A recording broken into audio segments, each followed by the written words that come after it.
ready for a wild ride? It's Park Talk Radio. D&B taking shots with hot takes as their ammo. We're talking theme parks, news updates, rides and more. Hold on tight, cause we're about to soar. Talking park, we won't hold back, we're letting it all out. Talking park, get your ears ready, cause we're gonna shout. We'll dive into the ride, some anecdotes, and all the fun. No filter here, just two guys trying to be number one. We are again taking down some voice, vocal, or rated recordings with your boys, D&B, Bill here with Dave for episode 14. Huffin' puffin', slippin' and slurpin', suck it down. Oh yeah. What's up, Dave? You're a wizard, Harry. I'm a what? What? Welcome to Diagon Alley. Diagon Alley. Just call me Robbie Coltrane. He's dead. Call you dead. Damn it. 14 episodes and we got a Harry Potter opening. That took a while. I had something else, but I just didn't go with it. And I was like, oh. Game time decision. Game time decision, dog. Executive make. GTD. That's right.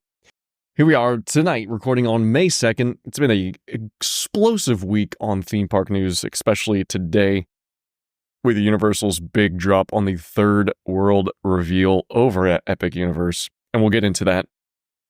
Then we got some top of the show items to review. First off, check out our socials. We got all the newest, greatest details about that Nintendo World reveal with the executives talk video, the virtual fly-through, as well as additional information. Park Talk Radio on all your social medias. One of these days, they're going to do it on a Thursday when I'm not working, and I can jump on the e-stop with you. We can smash that e-stop together. God, smash that button. You're getting fucking stopped. You're going to sit there and listen, and then we'll kindly let you off the ride.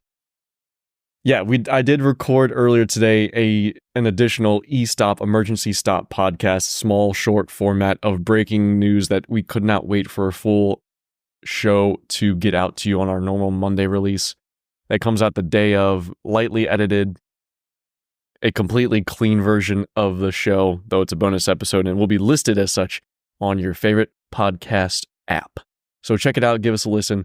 It's mostly a factual orated version of what they've put out for it, talking through the rides, the shows, the food, the merch, and any additional information we may have from official channels at Universal Orlando Resort. That's on there.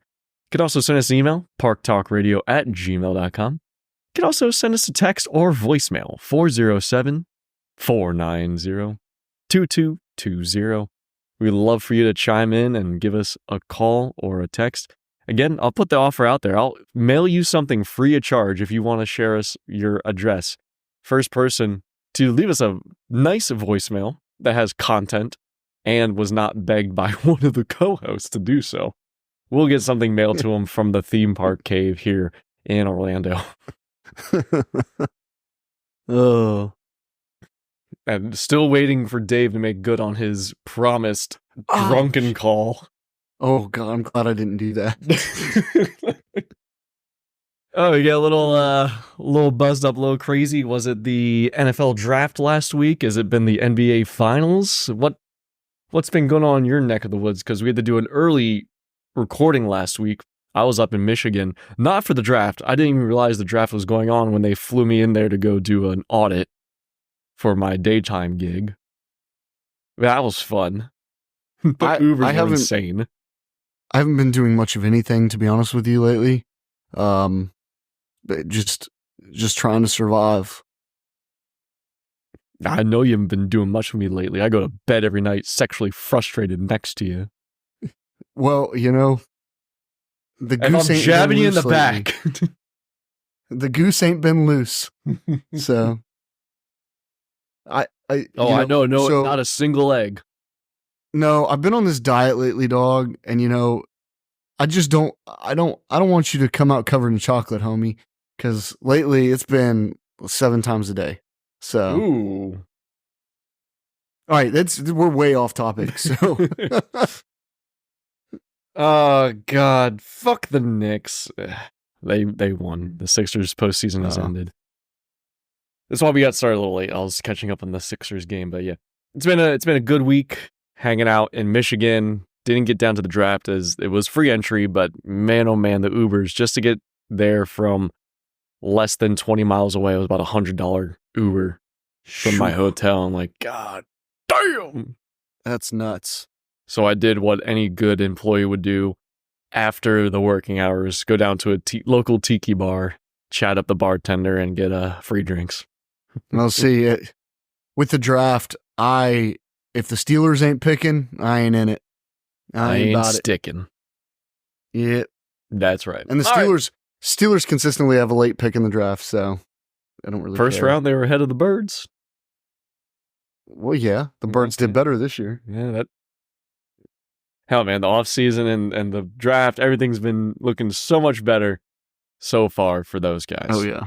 And all right, back to okay. Well, we did see Jalen Hurts at Universal Studios, Florida, so there's the connection there. And Roman Reigns, wrestling guy, was recently at Animal Kingdom. Oh, Mariah Carey was also just at Universal. Yep, at Islands of Adventure. I was just gonna say that. People we're now Celebrity Watch theme park. People online are complaining. Well, being someone that used to work for the parks, I met many celebrities during my time. All assholes. Nah. Majority assholes. I got to meet Steve and Dave Tango from Ghost Hunters. I got to meet Tyson. I mean, yes and no. Okay. I mean, they used to come be a little meet and greet during Horror Nights at times back in the day. I met Tyson Ritter from the All American Rejects. I met many others. I've met many others, but the biggest celebrity I've ever met at Universal was that. Can you guess? Fluffy Gonzalez, that big comedian? No. Oh, not that kind of big. Oh, bigger. Honey Boo Boo.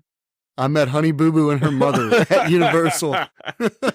Oh, yeah, it was just a quick story. I was getting off Men in Black over there at World Expo, and I was walking, and I hear this god awful scream coming from the Simpsons area. Right. Well, Honey Boo Boo was throwing a fit because she didn't win a prize at one of the Simpsons carnival games, and was just shitting her pants. And they walked by with security, and Mama June was there, and Honey Boo Boo was there, and I snapped a quick photo and kept walking. But oh it was man, the drive cool. by on the Boo Boo. Drive by on the Boo Boo. Jesus, it was squealing. They were squealing. Yeah. Sure. You know, when they're squealing from the Simpsons corridor, it's not good. She was probably upset because when she was watching the Q video and she saw Doc Brown, it reminded her of the Back to the Future ride. Because you know he's in that Q video, right? Wait, you doing Easter eggs early? Jesus, Dave. Wait till I tell you about this bathroom sign over by the old Jaws area. I can't wait to hear all about it. Save that for the end of the show. So we got some recap talk about some previous park talk stories. We'll go over a park visit. We got some news, of course, maybe a Big Rock, the Easter egg, and the Wall of Shame closing out the show as we do. Real quick, going back, I've met a few celebrities. They're all WWE wrestlers at Horror Nights. So they were all cool. They were very brief interactions. I can talk about it. I can say there's been a few others that some close colleagues of mine have had backstage at the theme parks where they've been just terrible, terrible people, celebrity-wise, acting like assholes, I had a WWE wrestler who I don't think is currently with the company anymore, who was a terrible person to me at Horror Nights. Is that Bubba Ray? No. Old Dolph Ziggler. Oh, yeah, he's on TNA now. Yeah, he was with Mr. Woo Woo Woo, Zack Ryder, and I happened to be. They were sitting at a bar and they weren't doing anything, and politely, I went up to Zach, and I said, "Hey, I don't want to bother you. You feel free to say no, but do you mind if I get a picture?" And Dolph butts in, and because I didn't see him there, and he goes, "Whoa! You just said you didn't want to bother us? Well, that's exactly what you're fucking doing. Now leave." And I was like, "Wow, all right, I'm out of here." Wow, okay, cool. No problem. And to reiterate, if I meet a celebrity, I'm very polite. Like, I've met Dee Snider at Universal, and one time I went up to him. He was just standing off to the side. It was over by Curious George area, and I said, "Hey, I'm a huge fan. Do you mind if I get a picture with you? I love Twisted Sister." And he said, "I appreciate you asking. I just want to spend some time with my family. I'm not doing any pictures." I said, "Okay, all right. That's awesome." I said, "So we're not going to take it?" And he said, "No." I said, "We're not going to take it." Oh my God. I'm just kidding. I didn't really do that. Slap your shit. Well, probably better if you but didn't ask him in the bathroom while he's taking a leak either. No, he wasn't in the bathroom taking a leak. He was taking a deuce.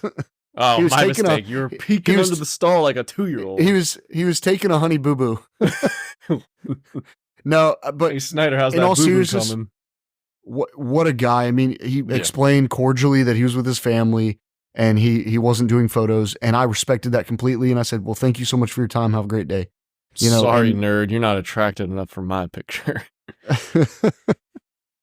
Oh, but yeah, I've only met one asshole celebrity at Universal, and that was the Dolph Ziggler. Well, I think there's a good standard and precedent. Good for Nikki Bella for breaking up with him. Ugh, God.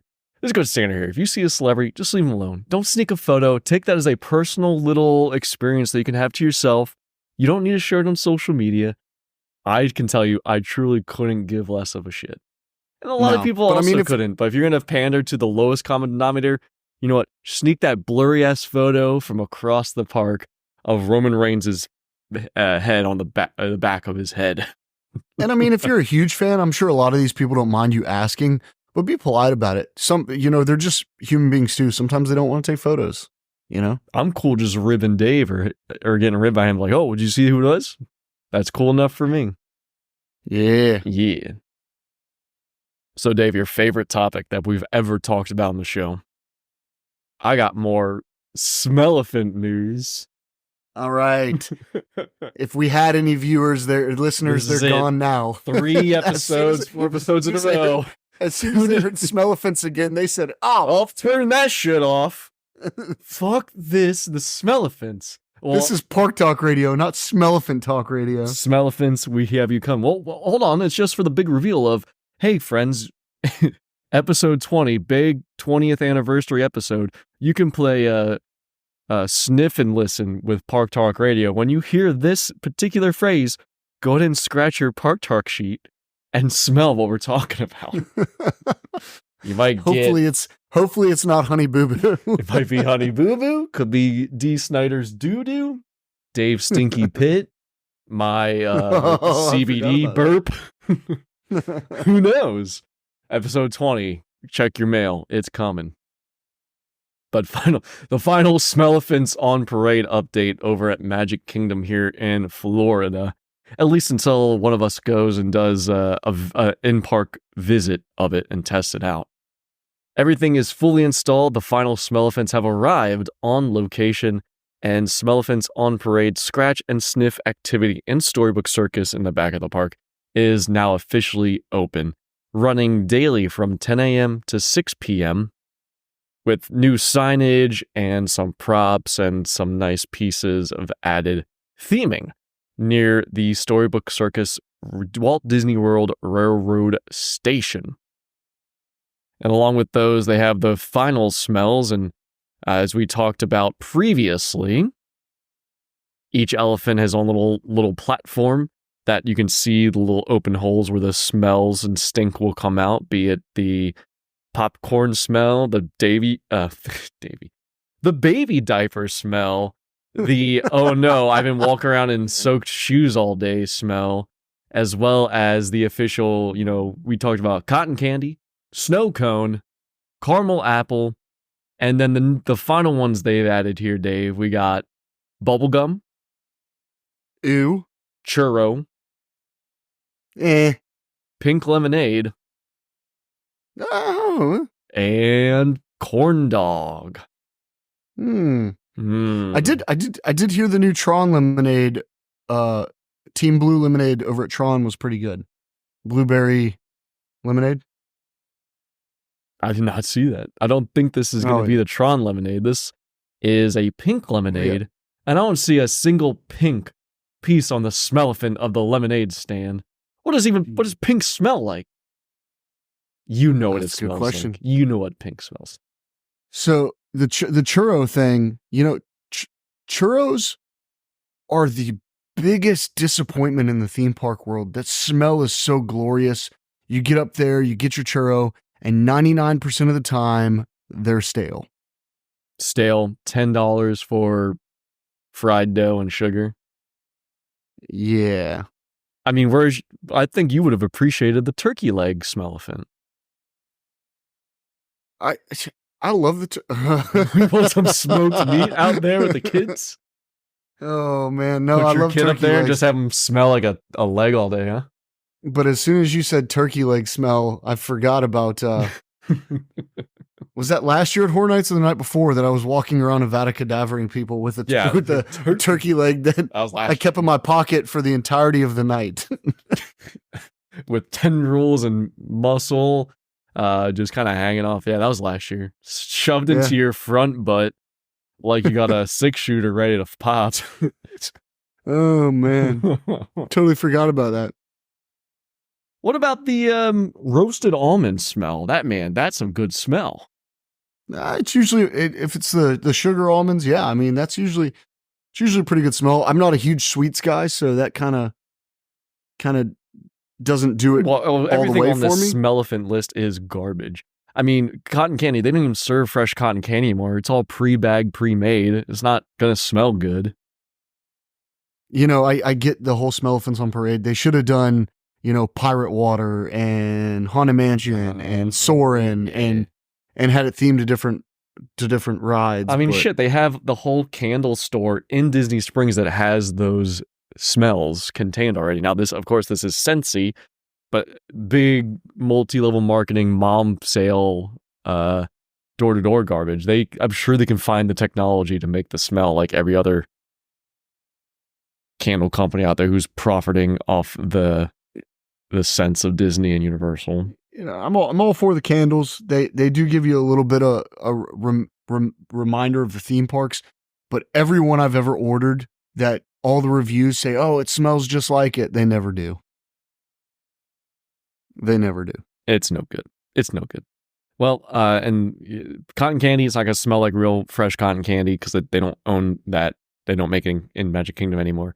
Popcorn always smells good, but never tastes good at Disney. Pink lemonade, that's going to smell like real artificial bullshit. Snow cone, artificial bullshit. Churro, they might just put a real churro in there with a heat lamp and put the fan blow it out. That thing would be blasted everywhere. Yeah. Bubblegum, artificial bullshit. Caramel apple, absolutely artificial bullshit. And then another corn dog, put the heat lamp in, just blow it out.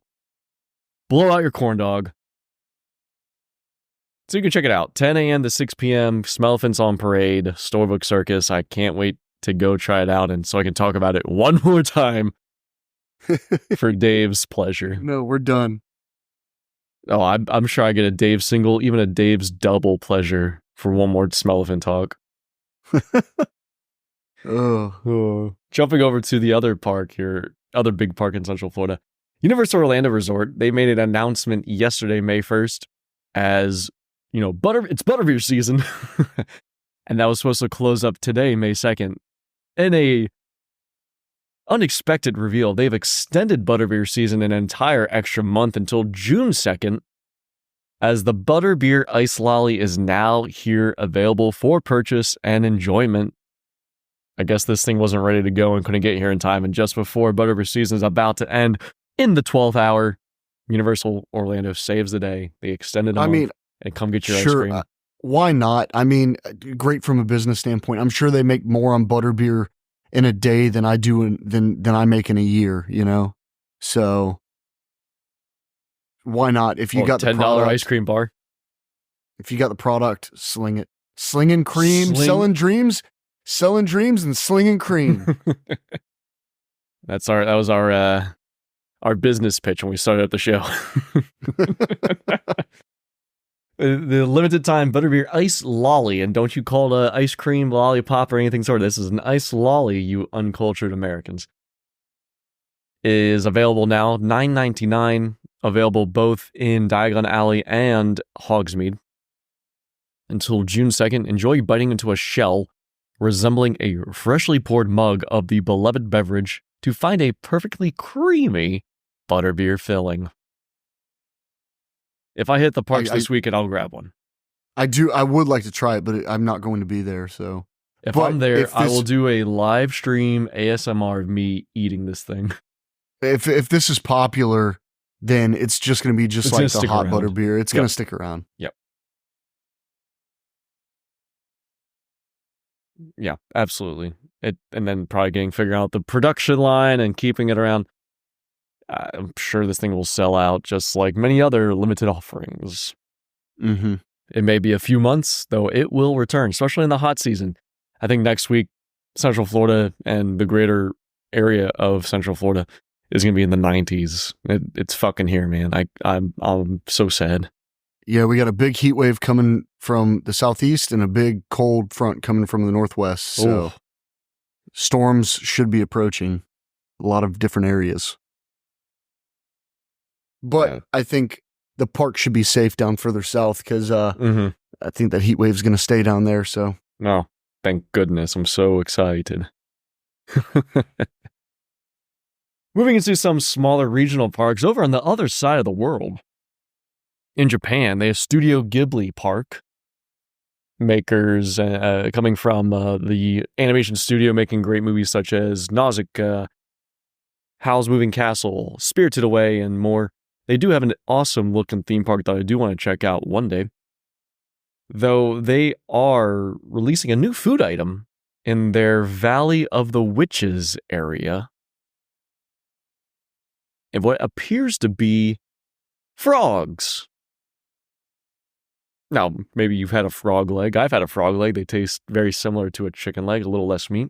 Though these are full frogs that have been cooked and pressed into a sandwich. like legitimate frogs, Sure. like That's what it says. real frogs. That's what it says. The frog yaki. Frog yaki. Frog yaki. Yep. Huh? I don't know how quickly I'm going to be able to go over to Japan and give that a try. I would. Though it If I was says it's over in Japan, also I'd do it. it's going to have a sweet red bean paste in there with a flavor described as a cross between Nutella and a sweet potato pie. So a pressed frog sandwich with Nutella sweet potato pie sauce. That's, our parks in America really miss the point here. They a lot of times when parks in America get unique foods, they're just other foods dressed up as It's the Taco Bell thing. They got 20 items and they revamp them and twist them up to make them a little different, right? yeah. I They mean, make you the look at tater our tots special in the events. shapes of minions. They put peanut Yeah. butter on the burger. Yeah, Yeah. they if the parks had some real balls, they would feed us smushed frogs at Horror Nights. Let's get fucking weird. Let's Let's get have weird. a smush frog with the bean paste. Shit, you used to feed people bugs, spoiled milk, beef, Fish heads, all blended up. I had At it. Fear Factor. I did too. I got beat by the real Southern boy who looked like they ate that shit before, and I came in second by like a nose hair. And the third guy yacked it up. I won, but Oh. back when I did it, I was only 16 at the parks, so I couldn't Young do the man's main throat. show. Young man. Yeah, I throat. couldn't do the main show. I was the first one done, and my partner didn't finish his, and both partners had to finish to win the mugs. And you had to be the first team done. And I was partners, stupid I was sandbagging so mad because I went around the rest of the day smelling like fish, and I didn't get anything for it. Oh, those burps lasted. They bad burps. Maintained Bad the burps. rest of the day, a little bit into the next day. Oh yeah, We're talking about Fear but Factor Live. That was formerly I- at Universal Orlando. yeah. I did win Fear Factor Live, the main show, a couple of times. I think the last time I won, I beat a couple of talented people. Well, one was my wife. She got knocked out in the first round. And I then, remember that. I was there. Who else? Who else you did I beat me. beat? Oh yeah, that's right. I beat you. Oh, Well, but man, that's only because that's had a only bad because partner. that's only because the dumb person split us up. It should have been you and I in the final. Yeah, or true gentleman's battle. I got some guy that was not understanding the rules and gameplay. Yeah. Mhm. If that would have been me and you in the final, we would have hit we the would've button at the same backstage- time. Yeah. we would have backstage said, "Hey, let's make this a 20-minute finale. Let's Just let's not slow end. crawl. Sit in the car. Let's just sit in the car and just have a good time." Just chill, and then we sync I'm up, hit sure- the button at the same time. We both win. I'm sure they have a fail-safe for that where they would have just made it explode and then said one of us won. Yeah. But we could have just hung on to the rain walls for 20 minutes, just sitting there acting like we were scared. I'm scared. It I don't seems want to go they're any both. higher. I don't want to go any higher. Seems like they're both petrified and unable to move. We're calling it a tie. Get everyone, get out. Ah. Also in the Tokyo side of the world. Oh my God. Over at Disneyland, or Tokyo Disneyland, excuse me.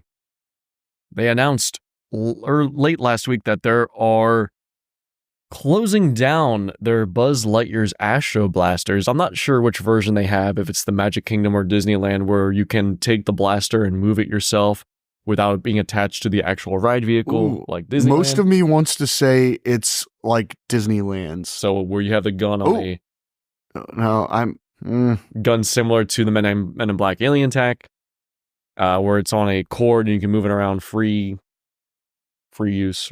Yeah, free use. I keep second guessing myself. Or if it's like Magic Kingdom, where the gun's attached to the vehicle and you can only really turn it left and right. I'll give you an answer. It's one of those two. Regardless, their Buzz Lightyear's Astro Blasters recently turned 20 years old. The ride will be closing in October 2024 and replaced by a new interactive dark ride themed to the Wreck-It Ralph animated film series, which I'm surprised that still has some popularity, seeing as the second film didn't do too hot. They have released I agree, but I'm not the biggest fan of Buzz Lightyear Space Ranger Spin. So, yeah. Same. Progress. It appears to be still a laser gun, shoot 'em, target, point ride. Well, shooting dark rides have become so much better than what Space Ranger Spin was, yeah. you know? Oh, yeah. So, I mean, you got to update it. I'm surprised they haven't updated the Magic Kingdom version, but it's always such popular. a crowd so, I mean, sync. And until they do full revamp of Tomorrowland like they're doing in Tokyo, since, as we talked about last episode, they're doing New Space Mountain. mm-hmm. They're taking us out and putting Wreck-It Ralph. According to the press release, guests will enter the candy-themed racing game Sugar Rush, which is being attacked by sugar bugs, glitches created by King Candy. Guests team up with the beloved film characters Ralph and Vanellope to transform the sugar bugs back to their original kawaii confectionery, such as cookies and cakes. This is giving me Justice League from Six Flags Battle for Metropolis. vibes. Yeah, it's giving me vibes like that. Man, that ride could have been so much better. And It there's could've, no but- background music. There's like nothing. There's just screens and there's very quiet zip zip pew pew sounds. But I mean, for Six Flags, they're not bad. Six Flags, you don't get many dark rides there. They do have the second or third best dark ride in the world, in Monster Mansion at Six Flags Over Georgia. But Still need to go. Yeah, we'll go sometime together. We'll go hit Netherworld and go to Six Hell Flags as yeah. well. So they're So- saying this will be a rather quick, because it's more of an overlay retheme and upgrading the ride vehicles and guns, I'm sure. This will close later this year and reopen sometime in 2026, with the neighboring gift shop also getting a retheme. So probably around 2-year refurb for the old Astro Blasters into the yet to be fully announced named Wreck-It Ralph ride. cool with What's that. the over-under that, what's his name, McGinley? No, John C. Reilly. John C. Reilly and Sarah Silverman come back to reprise their voices. What do you think? I'm taking, so it's a 1% chance. 1% you think they come back? Yeah. I haven't seen those cats doing a whole lot these days. I don't see why they wouldn't. Most of the attractions in Japan are done in Japanese, so that's probably why. I bet they'll do it anyway. They can learn Japanese. Japanese. Oh, yeah. Learn some for Japanese. sure. Bringing it back to the local coasts of the United States, quick little tidbit update on SeaWorld Orlando. There have been observations of the Penguin Trek family launch coaster making some test runs throughout its attraction enclosure. This thing is going to open up later this year. I believe they're aiming for a summertime opening, maybe late summer, mid-late summer perhaps, replacing the Empire of the Penguin attraction. Family coasters are the way to go, it seems. You got Hagrid's, you got the How to Train Your Dragon, Hiccup's Wing Gliders, Flight of the Unicorn, or Flight of the Hippogriff. Family coasters are a big deal now. Well, I mean, if you look at it from a business standpoint, from a marketing standpoint, you open rides up for a greater clientele. Yeah. And you're going to have more people coming to, anytime you open a new attraction, it's to get more foot traffic. And if you open an attraction like Velocicoaster, where, height restrictions are 51 inches and a lot of little kids don't want to ride it, and even some bigger adults don't want to ride it, you'll get some foot traffic, opening day, about an average of a 2-3 hour wait. But then you open something like Hagrid's, a family coaster, where it's a 48-inch requirement, and you had a 10 to 13 hour wait on opening day just to get on that attraction, Right. I'm not sure if they've announced the height requirement for Penguin Trek. I believe Hiccup Wing Gliders is only 40 inches, talking about that episode. So that's going to be great there. And we're going to talk more about some family attractions later this episode on Super Nintendo World. Closing out the earlier news items, however, as we know, Rockin' Roller Coaster at Disney Hollywood Studios has been going through some tough times, had a lengthy refurbishment last year, reopened for a period of time during the holiday season. It's closed again as they continue to refurb it.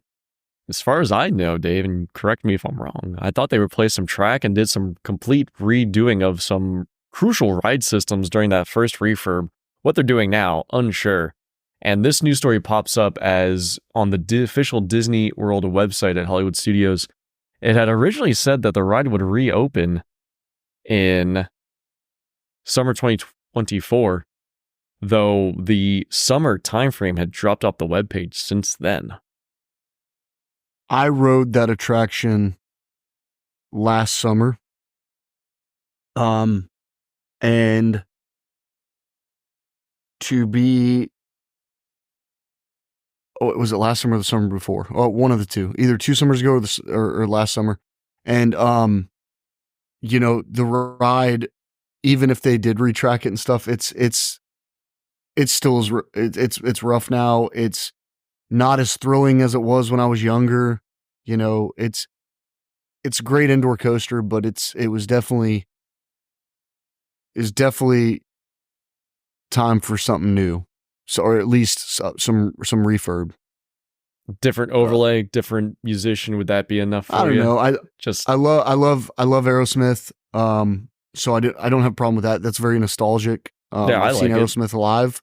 I love the music. I love the pre-show, and until they CGI'd Steve Tyler's finger back in, Let him flick the finger.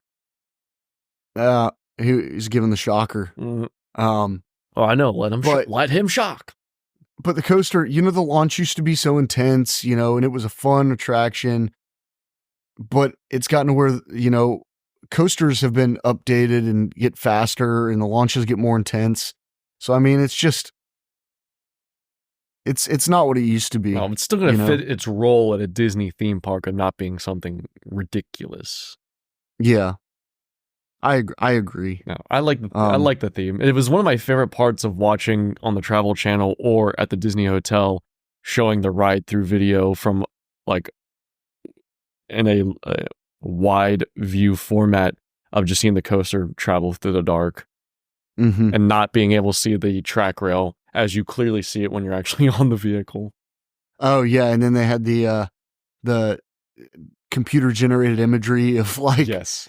driving through stuff, but it was not. No, not even close. No, I like that. no. That was good. All that to say, the webpage has been updated recently. News story broke today that Aerosmith, or Rock and Roller Coaster starring Aerosmith, is planned to reopen in summer 2024 still. Keep in mind, folks, you can decide what summer means to you. Summer officially ends on September 22nd. The last day of summer is September 21st, 2024, of course. But every year is the same end date for summer. Usually if they're going to reopen an attraction in quote unquote summer, they want it to be early summer to get more crowds through. Around Memorial Day is usually a real target, or the 4th of July. They always don't provide an end date. They just say summer. Just in case they have any technical issues, give stuff like buffer, that. So, right? Similar to when Epic Universe was scheduled to open summer 25, now it just says 2025. They give them a wider berth. Yep. Continuing on with another story from Hollywood Studios, they recently celebrated its 35th anniversary, which was on May 1st. Just yesterday, Hollywood Studios turned 35 years old. And they had a special anniversary park map release, which you can get yours now on eBay for $90, $90.90. A special pressed penny machine was offering 4 designs celebrating the 35th anniversary. There was a special ceremony hosted in the Beauty and the Beast Theater in the morning of May 1st. And for some reason, this was included with the release. The Tune-In Lounge has once again has chairs at the bar where guests can sit. It's no longer just a walk-up. Well, rumor has it for the 40th, they're bringing in this giant Mickey Sorcerer's hat. But I don't know if it's true. Man, it'd just be such a shame to cover up that beautiful Chinese theater that's not desecrated with Mickey and Minnie on the front of it. I would never complain about this awesome sorcerer hat being in front of a beautiful Chinese theater replica. No, never. Not me. No way. I could even stand on the main street there on Hollywood Boulevard and act like I'm wearing the hat. It'd be really cool. Or you're holding it? Yeah. Yeah. What a weird idea. Good thing that never happened. Though I'm sure there'd be some good Wall of Shame content from it, right? Yeah, just like the Anal Kingdom stuff. Or that, when they, for Magic Kingdom, they made it into a birthday cake, maybe? That'd be kind of neat. Oh, yes. Or on the Epcot ball, put this giant Mickey hand with a wand. It says 2000, yeah. It says 2000, but never change the year. Keep the 2000 there forever. Yeah. Oh, yeah. All right. That's going to wrap it up for our Disney segment. Now we're moving over to full Universal Orlando. One small tidbit before we jump into the big stuff, the big rock today, which is the new offerings and the Nintendo World reveal. Oh, wait, hold on. I got 2 more things. My bad. Islands of Adventure, we're looking at a lengthy refurbishment for Dudley Do-Right's Ripsaw Falls, located in the Toon Lagoon section of Islands of Adventure, closing for refurbishment on October 1st and scheduled to remain closed through January 2nd. As that's not normally the length of it. That's far longer than normal. Usually the water attractions go down for 1 month. They'll rotate. And then they reopen. Yep. They rotate one at a time over a course of 3 months. They each go down for 1 month. They drain it, which if you didn't know, they use the lagoon water for stuff like Jurassic Park and stuff. It goes like through that. the water treatment. Yeah. It's very easy to drain and refill. Yeah. But They have retention they, ponds in the backstage areas. yeah, they drain it out and then they repump it in, and it's pretty neat. When I was working at Universal, I got to walk Jurassic Park when it was closed, and actually walk up and meet Tiffany the T-Rex and stuff like that. And I actually got to go up on the roof of the building, which was That really is neat. so cool, man. It's one of the tallest points in the park. It was neat being up there. The was neat. the roof, the wall around the roof goes up to about, chest high on me, and I'm about 6 foot tall. So, but it was a great view just being up there. Not as high as a cruise ship wall. No, definitely. You could definitely get over that wall. Definitely could have. Definitely could have pretended I was a pterodon and take flight. I'm going, boy. I am a dinosaur. See you. Mr. DNA said I could do it. So it's interesting because it's going for about 3 months again, which is much longer than normal, and which you could definitely infer this is a bigger refurbishment for what, I don't know. They feel like they just went down because I saw Dudley Do-Right drained not too long ago. Yeah, they did. They went down for their normal monthly maintenance. Heard. All right, so if you're looking to do Dudley Do-Right around the Horror Nights time or holidays, not going to happen, Jack. You go enjoy the rest of the water adventures. And recently, producer Brennan and I went on a water day over at Islands of Adventure. If you want to go check out the TikTok, capturing some of that fun, good, wet, and wild experience, it's over there at Park Talk Radio.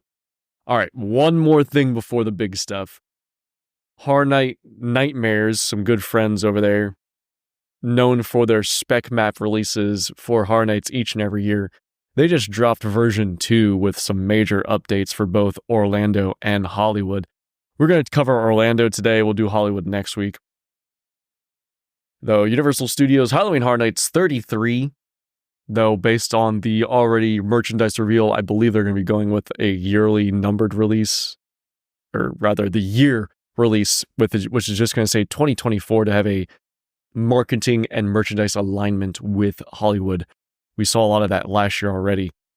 But for now, it's HHN 33. And as we talked about in a couple episodes ago, I don't recall the number, we talked about the 10 houses that are speculative, no real data or known info on the scare zones, which usually are not. And then there was 2 shows marked for production and enjoyment for the 2024 Halloween season.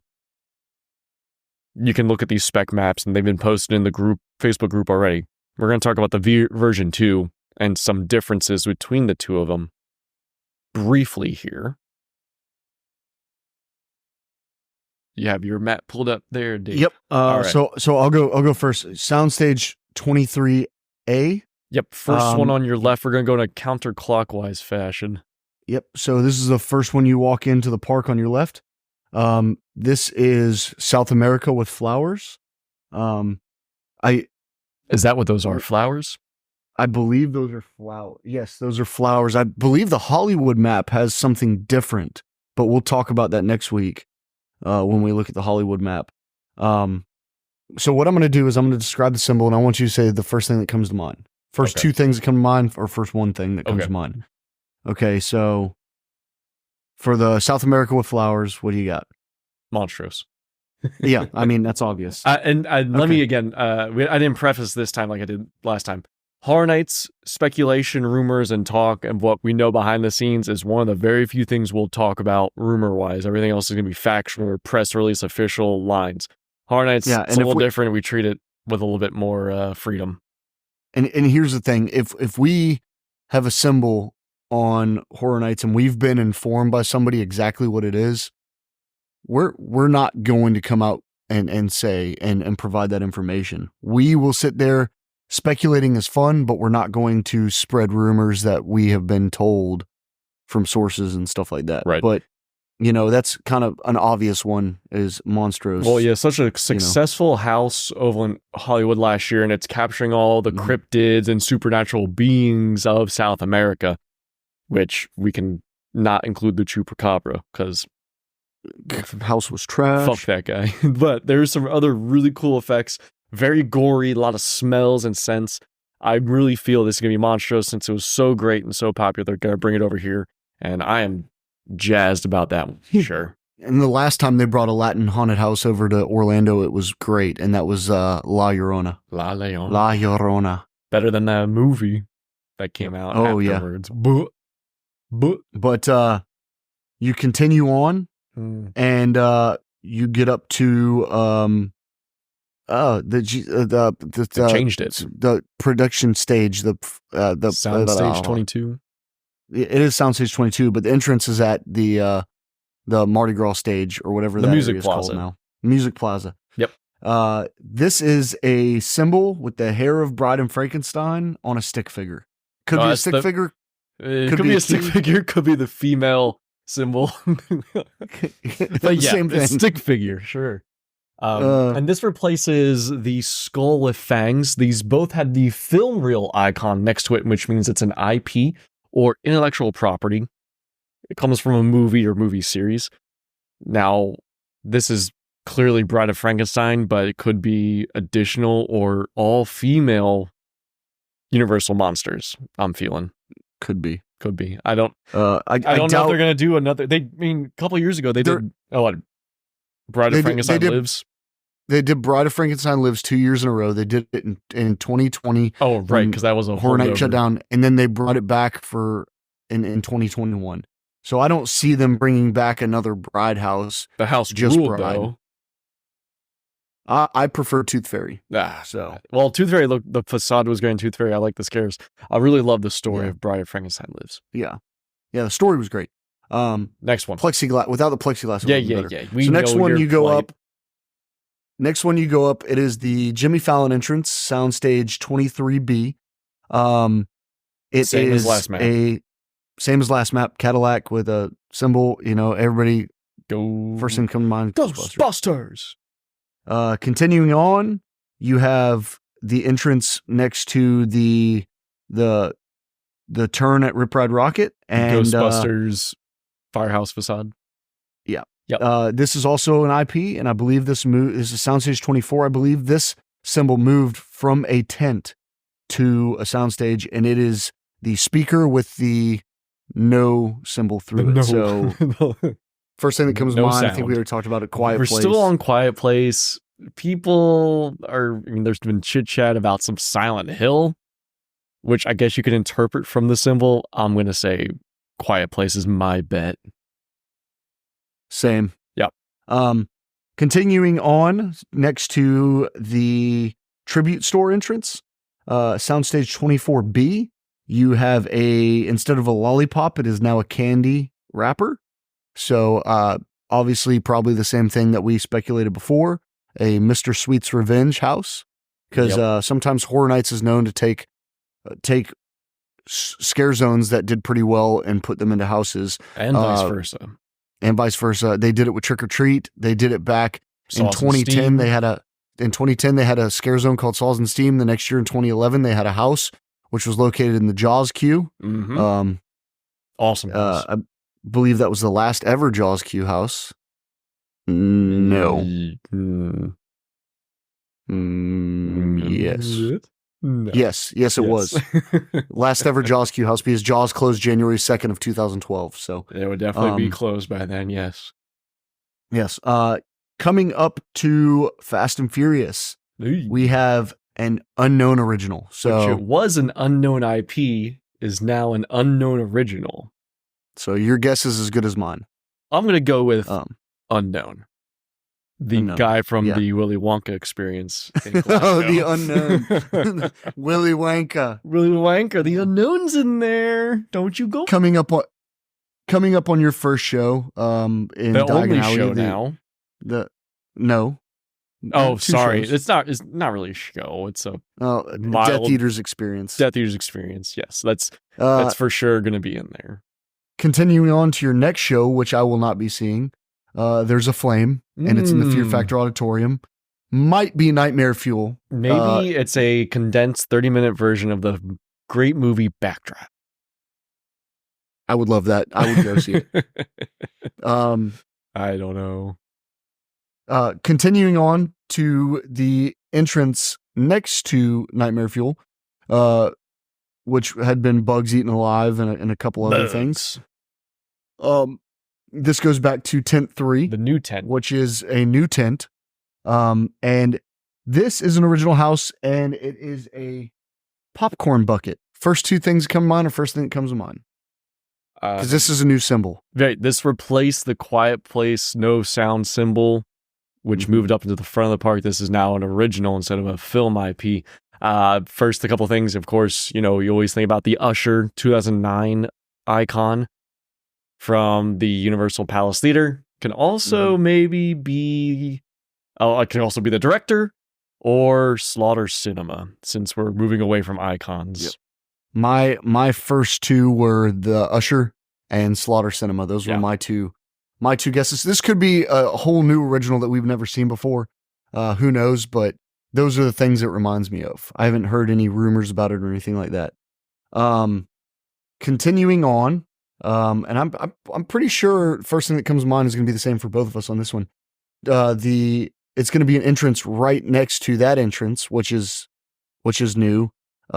It's going to be a new entrance, correct? If I'm not mistaken. Yes, they may be sharing entrances around the same area or very close to it. This is an intellectual property. It's tent 4, which is also a new tent, and it's a lantern.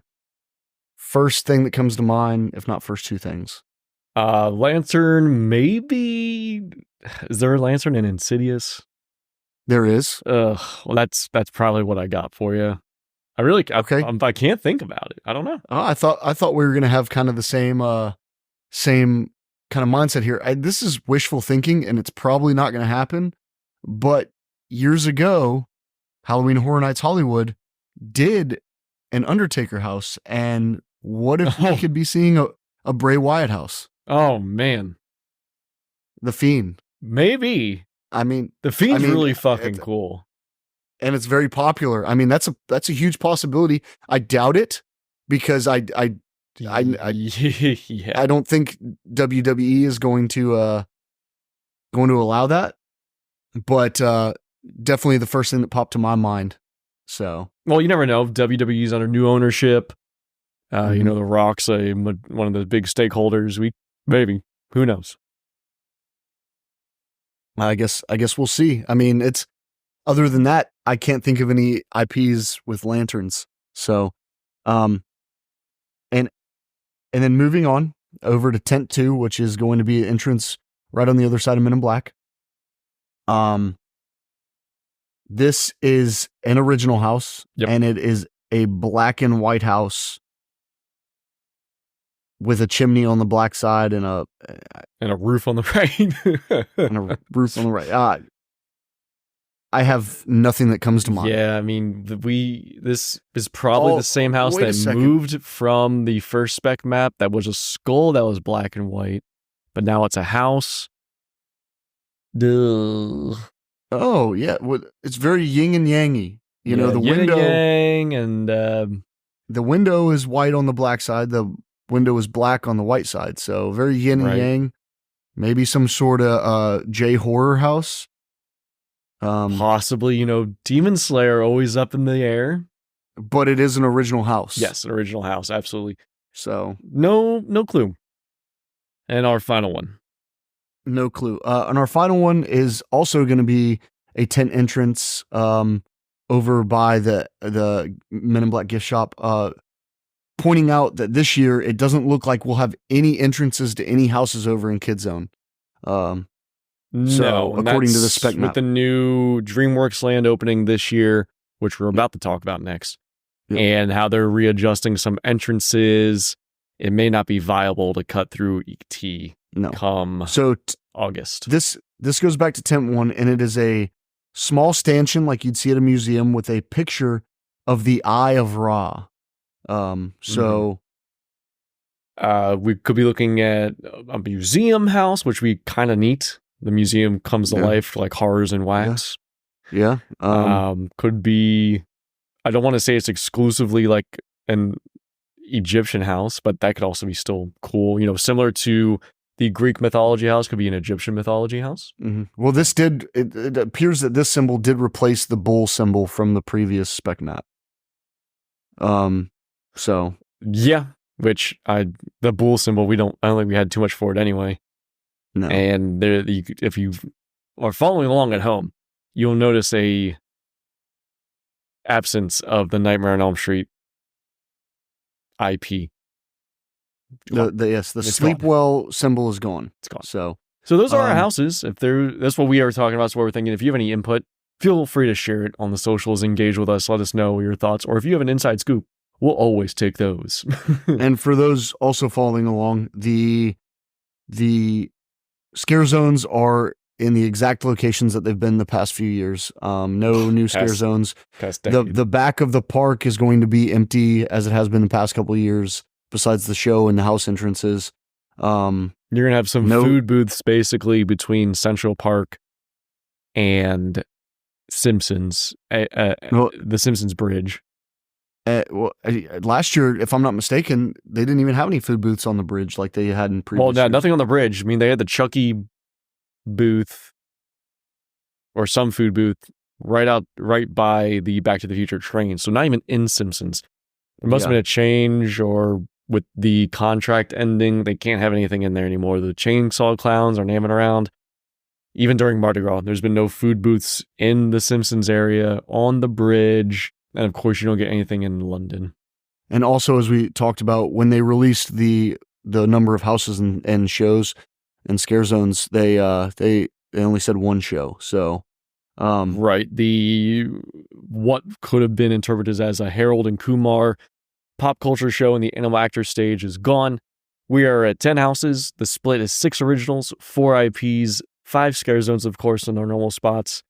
Your 5 rides: Hollywood Rip Ride Rocket, Transformers, Revenge of the Mummy, Harry Potter and the Escape from Gringotts, and I'm shocked as hell with that new Lagoon show that they've already announced that they're not going to revamp that for Horror Nights Lagoon show. I'm sure the programmers are getting it all together right now for the current show, and I'm sure they want to utilize the drones that they're going to have in any future shows, and that's a lot of fucking work.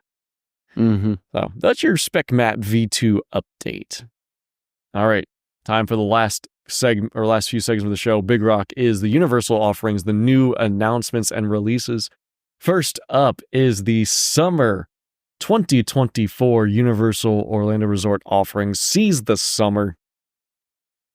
We got 5 brand new things debuting over the summer. Looks like June 14th is going to be a fat date in the parks. We got multiple things opening up. We talked about previously DreamWorks Land opening with all the offerings they have there. That will be opening officially on June 14th this year. I'm excited to check that out. I think it's going to be neat. I think it's a good update from the Kid Zone we had. I think it's going to relate to a lot more children. My kids will actually know what is actually in that area, unlike before. So I think it's a warm welcome.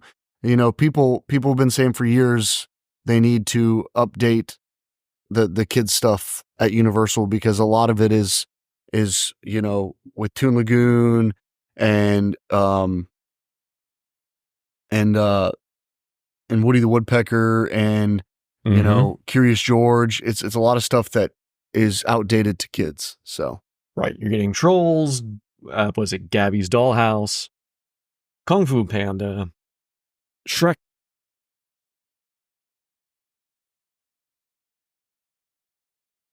Is that it? My brain just stopped working. I think so. I had a brain fart too. Just stopped working altogether. I mean, I have the discussion here in front of me. Good Lord. Shrek 4D. Trolls Troller Coaster. Poe Live, digital Poe interactive element. Similar to probably Crush's Turtle Talk over at Epcot. Shrek Swamp Meet, which is the new official meet and greet for Shrek. It'll be in his swamp inside his hut. The Trolls Troller Coaster, which is just a recoloring of the Woody Woodpecker Nut House Coaster. And then you have the splash pad. You have Kung Fu Panda area where you can bang on Poe's gong. And then there's the Imagination indoor attraction, which will be replacing the most of the Barney Pavilion. Little dance party, a little get up and move for the littles. It'll be a good time. Of course, some exclusive snacks, exclusive food, merchandise. Unfortunately, Did you say Imagination or is it Illumination? It's Imagination. Imagination. Okay. Yeah, Illumination is not in there. Oh, yeah. That's different studios. You're correct. Yep, you're right. That's DreamWorks Imagination Celebration, new live stage show. I unfortunately will be in St. Augustine for a wedding on that opening date, which frustrates the hell out of me. If they do pass holder previews or anything of that sort, I'll be there for those. But I will be missing a lot of this new stuff on opening day. Moving on to our other June 14th debuts, we got a new offering over in Islands of Adventure, specifically Wizarding World of Harry Potter Hogsmeade. They'll be debuting on June 14th that evening, a new nighttime extravaganza, Hogwarts Always, an incredible new projection show. All right. Okay. Yeah, I mean... Doesn't move the needle for you? I've seen the Hogwarts Nighttime at Hogwarts Castle show one time. And okay. You only seen the one version then. Yeah, it was okay. I mean, it was they corralled us in there. It was a quick show, and then they corralled us out the other way. And it was neat. It was cool. They usually have multiple showings throughout the night. Well, yeah, I would check it out again. 20 minutes. I would check it out again. My only issue with that is if I'm going to be at the parks at night, I'm usually enjoying the scenic of how beautiful Islands of Adventure is and not standing around for a show. Yep. Or I'm over at the studios for Horror Nights. Or one of their nighttime events. Islands of Adventure is so beautiful at night. It's hard to just stand around watching nighttime lights at Hogwarts Castle. Well, fortunately, these Hogwarts projection shows are a little under 10 minutes. They're not long. Yeah. But that being said, if you want to catch that show, you need to be around there early. I remember getting there very early, standing there for a long time. They had shut it off to most people. And then once we were done, they shoved us out through Jurassic Park and they brought in the next group of people that was waiting back toward what is now the Hagrid's entrance. So, I mean, yeah, and people were lined up out into Lost Continent just to get in to watch the castle show. So, I mean, you do have to a lot more time than just 10 minutes of your time if you want to check out the Harry Potter castle shows. So.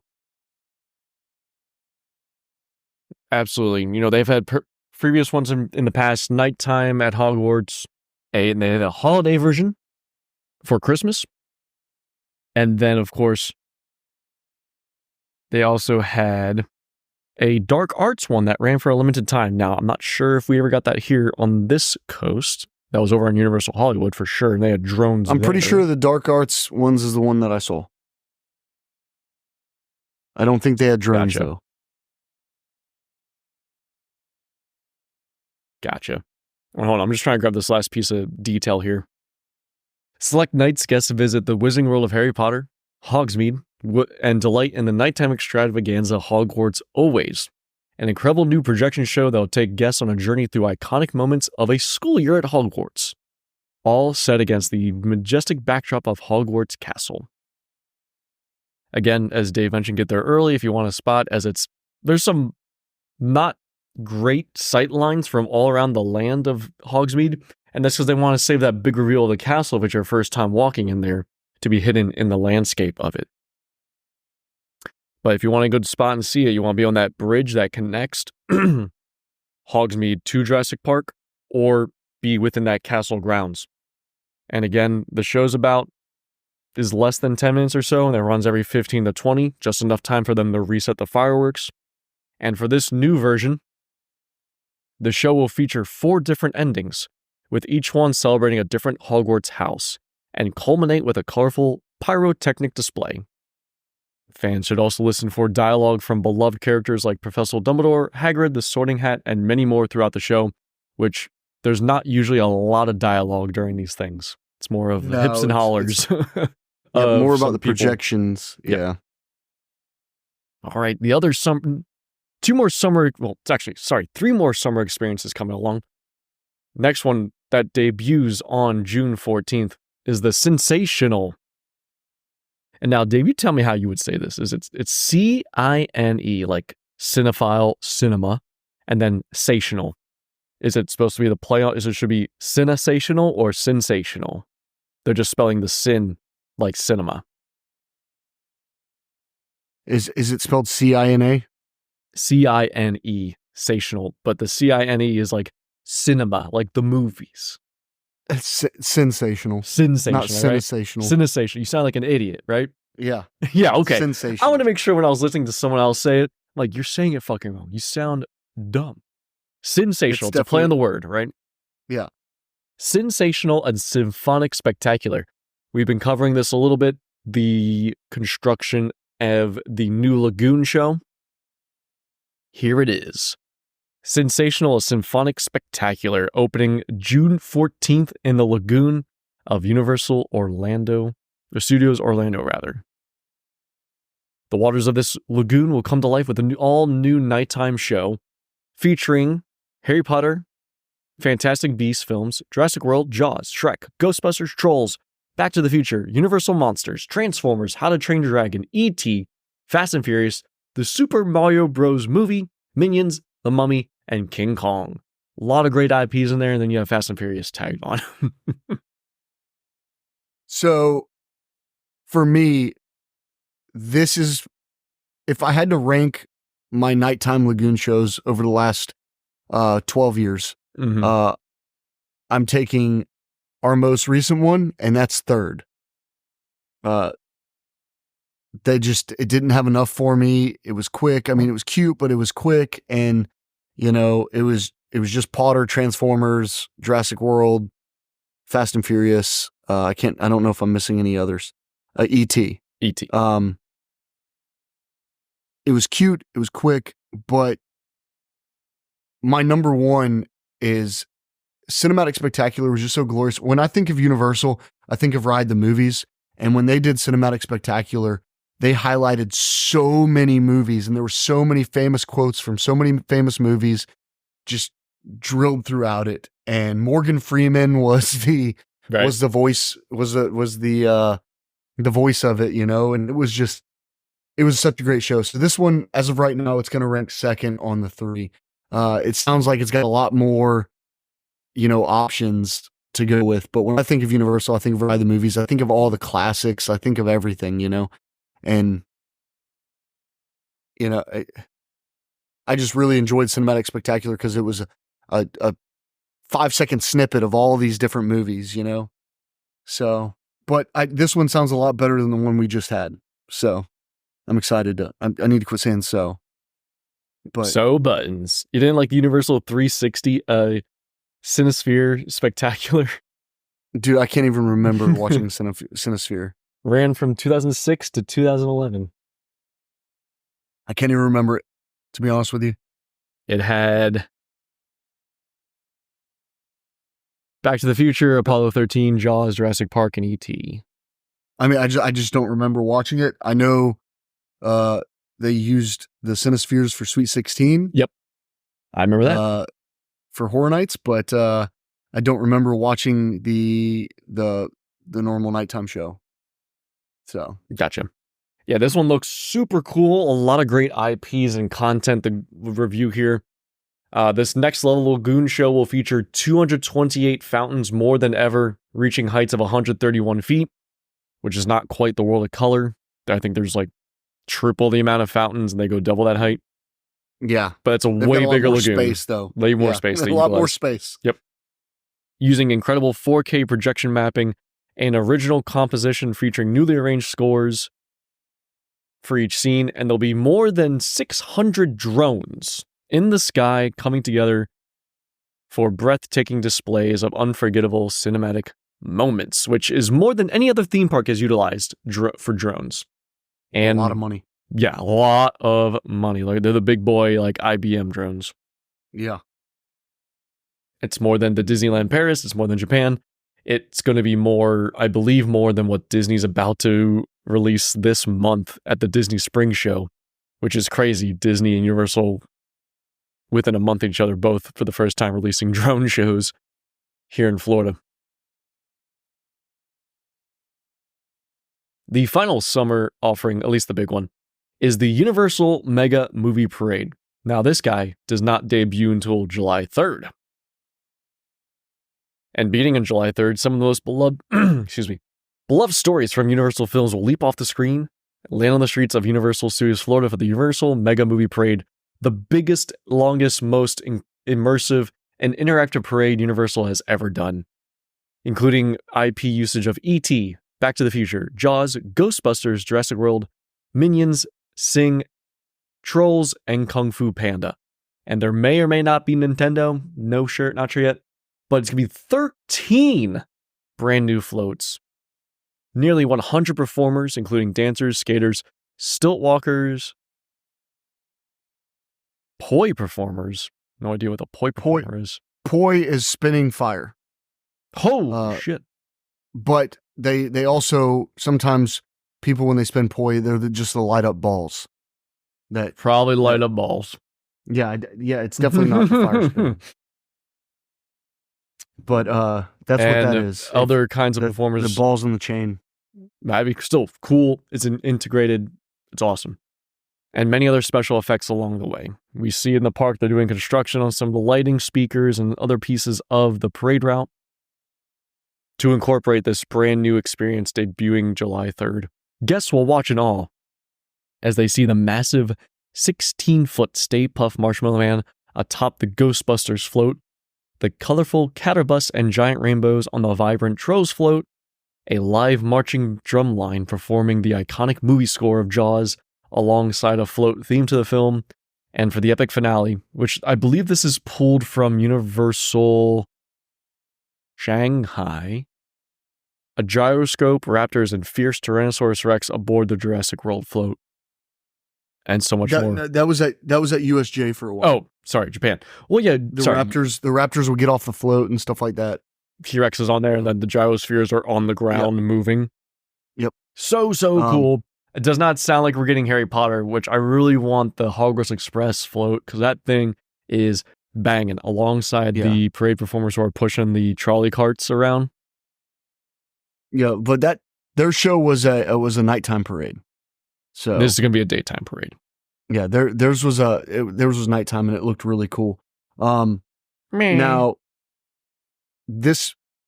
love this, but it also pisses me off because for Sensational and the Universal Mega Movie Parade, I am ecstatic for those, but it's going to be so hard to avoid the spoilers because people are going to be posting videos and pictures everywhere, and I'm the type of person where I don't want to see it till I get there. Oh, I'm going to send it to you. No. Then nope. Well, I'm going to ruin the show. I'm going to cancel it. Damn it. No. Closing out, and we'll have to do a nice, tidy recap of Super Nintendo World right after. There will also be, of course, a returning tribute store. Summer Tribute Store will complement the new parade experience with themed rooms, merchandise, and photo ops, aligning with the Mega Movie Parade IPs. And there will also be new merchandise for these experiences coming out as well, including clothing, headbands, and a new interactive bubble wand inspired by Trolls and Jurassic World. These bubble wands will interact with the Mega Movie Parade floats as the parade goes down through the parade route, which that's pretty cool. Oh, so it's just the Mickey ears that everyone's had for years. Yep. I'm going to buy that bubble wand, the Jurassic World bubble wand. Me too. I want to interact with the float. I want to shoot bubbles into Blue's face. Blue the raptor's face. Alrighty, Dave, we're getting on. We're getting there. There's so much stuff this week. And now, hopefully not going to do a super long show. Those days are behind us, but still, just so much talking and packing it in. Pack it in, open up and pack it in. The other big reveal that came out today, and I'm not sure if you'd call it everything and reviewed it all, Epic Universe's third world did its full reveal today of Super Nintendo World at Epic Universe. I did not check out the reveal, but out of all the different lands, I think this is the one we knew the most about for the longest period of time. Yes. So it's nothing shocking or surprising. Excuse me. No, not terribly shocking. And I think that's also reflected by the partnership that Nintendo and Universal hold, where Nintendo is really in control of the ball here. And they need to decide what's approved, what they can share. They have to sign off on every single piece of art, the wording on everything, and everything to the last period has to be approved. And we see that in the reveal video. It's a little under 5 minutes, while Isle of Berk was pushing 7. And those every second does count. And while this is not a copy and paste of any existing Super Nintendo World in either Hollywood or Japan, it is a lot of the same. It's much larger, far more walking space. We've known since, was that 2020 is when Epic Universe was announced. 2018. Officially. 2018, really? Oh, geez. 2018 or 2019, something like that. Oh, geez. So we've known that we were going to get Super Nintendo before that. So, I mean... Well, yeah, they announced the Nintendo partnership before Epic Universe's announcement. Yes. Right. So now we've seen Nintendo come to fruition in Japan and Hollywood, both different in their own right. Hollywood has only the one attraction of Mario Kart Bowser's Challenge. Japan has Mario Kart Bowser Challenge and Yoshi's Adventure, currently getting expanded with the Donkey Kong Country and Minecart Madness expansion. Though, as we saw, they're experiencing some delays and technical issues with the ride, and it's being delayed into the second half of 24 instead of the spring. Epic Universe doesn't open until next year. We should see all that ironed out. Not to say that this is it's not a one-to-one copy and paste. It's a much larger area, allows for more foot traffic, breathability by everybody, and hopefully makes some things a little bit bigger. Not that the ride capacity is going to change too much, if at all, but maybe the restrooms, the play areas with the mini games, the Toadstool Cafe, more seats, right? Yeah. More availability, a bigger kitchen. Definitely very hard to get in Toadstool Cafe in Hollywood. Yeah, I touched on that on the e-stop, which is available right at this time of listening. If you want a deeper, clean dive into Super Nintendo World, we're just giving opinions and thoughts right now. So, I went to Hollywood last year, checked out Super Nintendo World and Universal Studios Hollywood, and I had a fucking blast. It was so cool. Toadstool Cafe sold out of reservations for a fast casual restaurant at like 9:30 in the morning. And Mario Kart was about 300 minutes. Easy. I saw a video where somebody was there recently. The park was pretty crowded, but Bowser's Challenge was only, I think, an 80-minute wait. So, I mean, that's pretty good. It's not too bad. I think that ride has single rider. Each ride vehicle can hold four players, 4 riders, 42-inch height requirement. I really like it a lot. Now, the ride vehicle, if you don't want spoilers on how the sausage is made here, if you want to say, the ride vehicle is going under, I think, 3 or 4 miles per hour. And it's perceived speeds of how fast you're moving with the augmented reality and screens and everything going on. You're going over 100. Really cool ride. I think you're going to have a blast, and it's really cool that it interacts with the power-up bands, though. Getting it locked behind $50 kind of fucking sucks. If you want to do everything, and it doesn't keep you from enjoying the riding unless you're just unable to... You're able to do everything in the land except the Bowser Jr. Shadow Showdown. You need the keys. The only way to get the keys is get them logged on your app. The only way to get them logged onto your app is to have a power-up band. And to get a power-up band, you got to pay the $50. Yep. I'll get one. Oh, I already have one. Though I read, I don't know if it was official or not, so excuse me, that the Hollywood bands and therefore the Japan bands won't work in Orlando. So I'll have to buy a new one anyway. That's fine. I was going to buy another one anyway. Take that, Universal. Take the money. I'll show you. You won't fuck me. I'll fuck myself by buying all your stuff. And I'll tell you, when I was in Hollywood, they're accepting no discounts on any of the Nintendo merchandise, which was the real fucking stinger. Oh, wow. Yeah. So you got Mario Kart. It's going to be great. You can see ride views, POVs, and all that on YouTube if you want that. If you can't wait, you can fly to Hollywood. You can visit Hollywood. You can visit Japan if you want to go on these rides now. At least for Mario Kart. And then our second one, Yoshi's Adventure, 36-inch height requirement, interactive pad on your ride vehicle. You're looking for these golden eggs, which I don't remember that in the games. You get to ride around. It's a nice little people mover, semi-dark ride that takes you around the land. You get to see everything from the second and the third floor view. It's going to be fun. I'm excited. Videos I've seen, it reminds me a lot of Seuss's trolley. High in the sky. Seuss trolley ride. Yeah. Yep. I love that ride too. That one's a jam. Oh, it's great. It's great.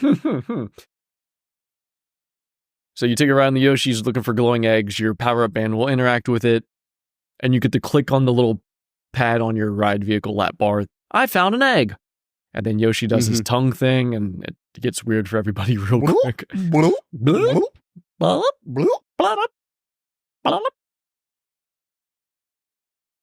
As mentioned, there's these mini games, which they're all fairly easy except for the Piranha Plant nap mishap.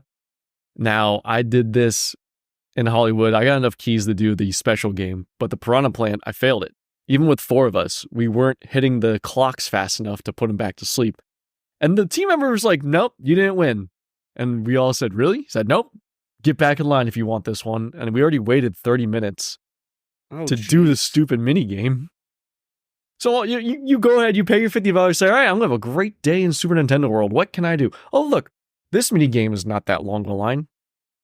Piranha Plant nap mishap.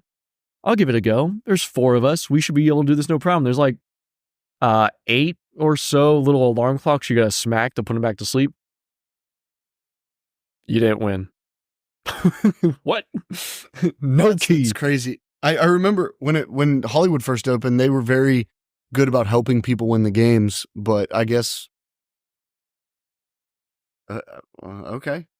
Well, but I did some other games and they were helpful with the timing. There's one we got to hit it pretty specific window to hit the turtle shell, the Koopa Troopa power punch to knock them down and get the key. They were helpful there. Piranha Plant team member said, "Nah, you're not getting nothing here, friend." Though you do need 3 keys to get onto the Bowser Jr. Shadow Showdown, they won't let you into the queue. You are unable to do the attraction without the wristband, the power-up band, and with 3 keys. And now, do you have to get 3? If you go one day and then you go the next day, do you have to get 3 keys again? If you I'm not sure of the timing or rollover. I'll tell you, I was in Hollywood for 2 days. First day, we got enough keys to do it once, and then we got 2 more keys. Came back the next day, I still had 2 keys. Don't know if that's a glitch or intentional, though there is a ever updating, consistently rolling leaderboard, so I imagine it may be intentional. There's also hidden keys hidden around the land, which you can collect through other means. There's like a telescope or binocular kind of thing. I found a key through that. As long as you get 3 keys, you get to do the hidden attraction, which is quite cool and interactive. The Bowser Jr. Shadow Showdown. And before we go over to Donkey Kong, those final few things, you got some meet and greets, Mario, Luigi, Princess Peach, and Toad. Toad, fucking cool. One of the greatest meet and greets I've ever had. Producer Brennan posted on the TikTok and Instagram of her meeting Toad. And he does like this little bounce and jumps up and down. Just never touch his head. The team member and Toad will freak out. Don't touch their head. Really? Oh, yeah. Well, because what's inside the head. Characters anyway. Yeah, don't touch the characters anyway unless they invite you for a hug or a high five or a handshake. Now, Toad, Toad's not a very tall guy. And if you touch his head, you're scrambling his brains. Don't scramble Toad. I know for sure Mario and Luigi, their mouths and eyes move and they say catchphrases and they're really cool to interact with. Peach, I don't remember if her mouth moves. But you do get awards. If you have a power-up band, you will get rewards and all this for meeting Mario and Luigi, as they have inside their overalls like RFID, NFC chips that say, hey, they met us. Here's your badge. And of course, Toadstool Cafe. We did talk about a little bit. The menu has not been revealed here in the Orlando version. It's got to be similar to Hollywood. Maybe not Japan, as we know. Japan does smush frogs with bean paste. Japan's food options for their parks always look so good, though. They always got those delicious noodles. And Everywhere you go. And Buns. a bunch of themed food. Oh, that chicken karagagi, that nice, delicious, like fried chicken thigh. Oh. God. Menus to come, and I made mention of this on the E-Stop, Dave. Not gonna be a single drop of alcohol in here. No. Nah. This is a family section. You gotta get blasted. Now, they'll let you walk into this land with alcohol that you purchased from probably Celestial Park or another area, though they will not be selling it in there. That's okay. Yeah, I'll find it. I'll find it elsewhere. It's okay. Mm-hmm. Final piece of it is Donkey Kong Country. Now, we haven't seen a whole lot from Japan, at least I haven't. We did show a true video of the minecart testing. It looks really cool. It looks like it's moving a lot faster than it probably is. They've not revealed how fast it's going. 36-inch height requirement. 4 riders per car. No screens, all physical sets. The gimmick is it literally will appear that you're jumping over tracks, pitfalls, water, and other things. Though if you see from the outside or the making of the ride, you'll see how this is obtained. It's really cool. I'll let you figure that out on your own if you're so inclined. Otherwise, yeah, what you see on the concept art is what you're getting. You're jumping track and you're doing it all in physical, not a single screen. As long as I don't have to hear Seth Rogen's voice as Donkey Kong, we're good. I don't think they're incorporating anything from the movies in the particular Nintendo world. They're going to save that for the parade, possibly, and the nighttime sensational piece, right? Okay. Yeah. Oh, for sure, the sensational piece. So if you haven't seen the video, check out the virtual fly-through. Check out the creative minds talk about the world. It's such an engrossing piece of history. And not only is it history, but the passion behind the creation of this park. And every time I am obsessed with this stuff. I'm obsessed with this park, and we're having our first big park open since 1999. And I don't want this, the chase of this park opening and all the information drops and the reveals to end. Because once it opens next year, he's like, what do I do? Hang out in the park, of course. Nothing left to look forward to. That's it. I'm getting married next year, and the Epic Universe opens. Nothing else after 25. The end. Yeah, it's over. That's all I got. It's over. You'll be married at the end of this year. It's the end. Yeah. This is it. It's the end. Minecart Madness looks really, really cool. I'm so excited to walk around Nintendo World again because I won't be getting out to Hollywood probably until that Fast and Furious coaster opens. Japan is a number of years away. Yeah. I don't know. We've been planning that for a number of years, and it's still not in the foreseeable future. Still not close. Yeah. Well, if you win the damn lottery, we can go do it. It's a plan. I got to play to win, though. Well, there you go. Play to win. Done and done. Hey, send us some scratchers. We'd love you to send us scratchers. Yes. We'll scratch them live on the show, and then we'll berate whoever sends them in. It's like, what the fuck? You made us lose. And don't you dare send them in with your name on them already. If you send in a winning scratcher, then we will take you to Japan with us. I hope we like this listener. Yeah. It could be a real unfortunate person, a real undesirable. To be honest with you, if they send us a scratcher, they're part of the team. That's fine. They could be third mic. They could be live producer. All right, Davey. Any other topics or any other closing comments before we do our final 2 segments of the night? I got nothing, man. You're just here for the ride. Tonight, yeah, I didn't have a lot of time to prepare today. It's all good, brother. I was ready. I had to work. As soon as I woke up, I went searching for that Universal reveal. I said, yes, inject me. Get me. Passed out in the dirty gas station bathroom watching Epic Universe videos. Oh, geez. Yeah, no, I had a lot of crap at work to deal with today, so. D. Snyder doo-doo crap for sure. Yeah, for all sure. Right. Absolutely. Last 2 segments. We got the Easter egg up on deck. What do you have for us today? So my Easter egg today is when they were designing Seuss Landing at Islands of Adventure, they did not want any straight lines. So the Cat in the Hat and a lot of the things there are actually sprayed on styrofoam, shaved down styrofoam, and then they put a little bit of concrete over it to harden it.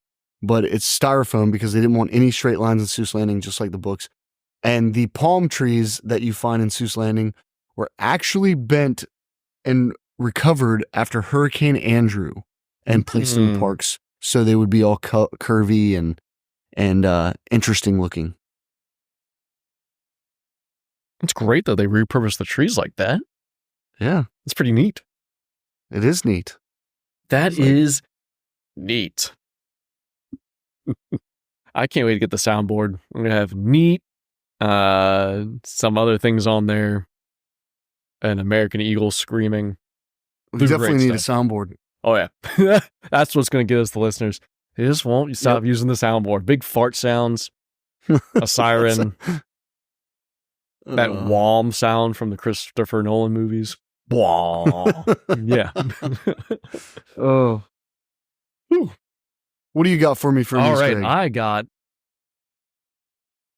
another Easter egg for one of our favorite IPs, Jaws. Oh no, I really have one from Jaws.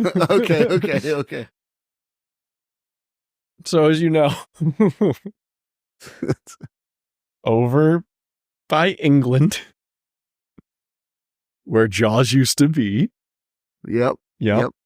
they put in Diagon Alley. And inside Diagon Alley, you can find tucked away Nocturne Alley, right? Yep. And in those windows of Nocturne Alley, you'll find some shrunken heads near the entrance of Borgin and Burke's, yeah? Yeah. Oh, You'll yeah. sing various songs and tell jokes when you use your interactive one. Now, when you use your interactive one and they decide to sing a song, they may sing something that's oddly familiar. And they sing the song Show Me the Way to Go Home, which was sung by the main characters in Jaws before the final encounter with the shark. Correct. I have seen that Easter egg once, I believe. I have an interactive one, I just don't ever use it, so. Well, you have real trouble pointing that thing. And you're also waving a turkey leg at the windows. They're like, who's this drunk guy screaming Avada Kedavra with his turkey leg? Avada Kedavra! Oh, I'm gonna edit that piece. Little Peaky. Oh yeah, Avada Kedavra. Yeah, I was walking through Wizarding World and they said, "God, is that Ray Fiends with a turkey leg?" Ray Fiends. Yeah. As I'm wearing my jorts and my tank top with my eyes crossed because I'm so hammered, screaming at people with a turkey leg. This isn't a haunted house. Oh God. Great times. All right, your favorite part. That Not the moves end of the show, on but... to the Wall of Shame. Again, if you want to leave a wall of shame, all you got to do is text or call 407-490-2220. Again, that's 407-490-2220. Come on, leave us something. Come on Bill now. will send you something in the mail. It's a vial of my sweat. Promise. I'm going to breathe into a test tube and send it to you. The semen demon is going to send you his semen. No. All right. Wall of shame. I'm starting off. Go ahead. This one comes to us from the Walt Disney World annual pass holder page. This individual, real knucklehead. Guess they were waiting in the queue for Jungle Cruise over at Magic Kingdom. And they posted a picture. It's a little blurry and it's zoomed out, so you can't really tell what it is, but I can. It's it's on the ground, circular white object, probably, and because of what it is, probably the size of a plastic water bottle. And they said, someone lost their Nuva ring on the Jungle Cruise.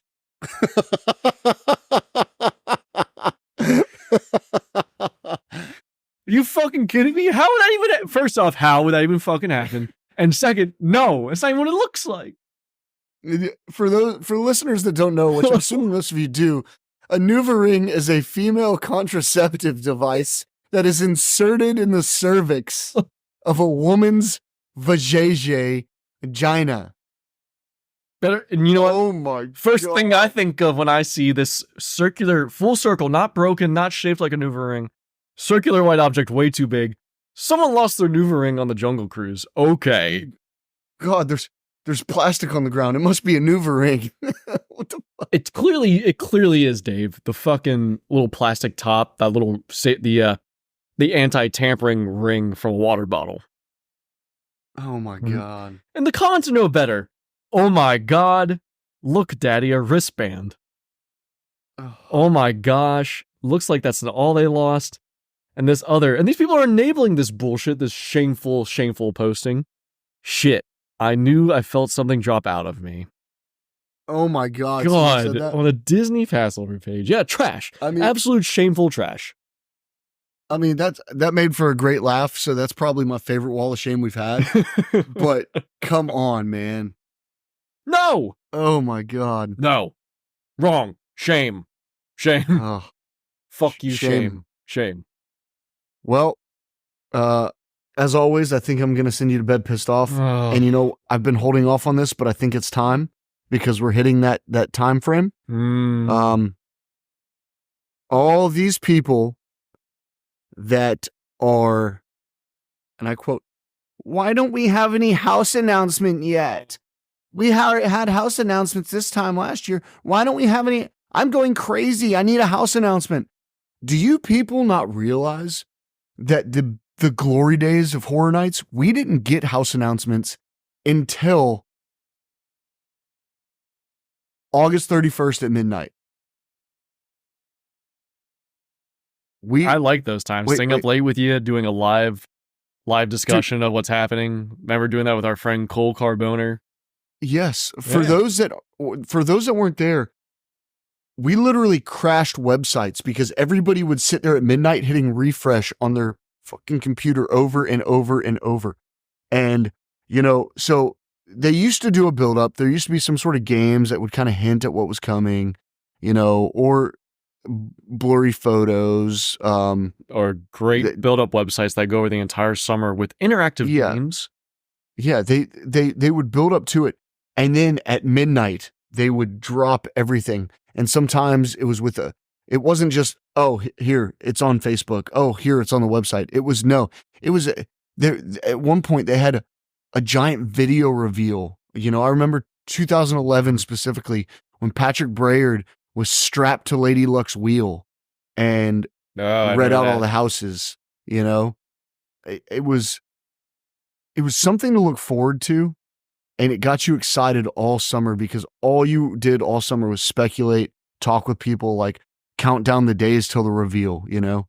Calm. And now it's like enriching speculation and conversation, and you were so excited for it. And now it's like, oh, I wake up one morning. Oh, look, they announced a house. Okay, whatever. You know, there's no excitement. There's no build up. So quit bitching about why don't we have any house announcements yet? Well, let me tell you something. Even if they do announce a house, what does that do for you? Not shit. You're still going anyway. You still already booked your hotel. You still already booked your tickets.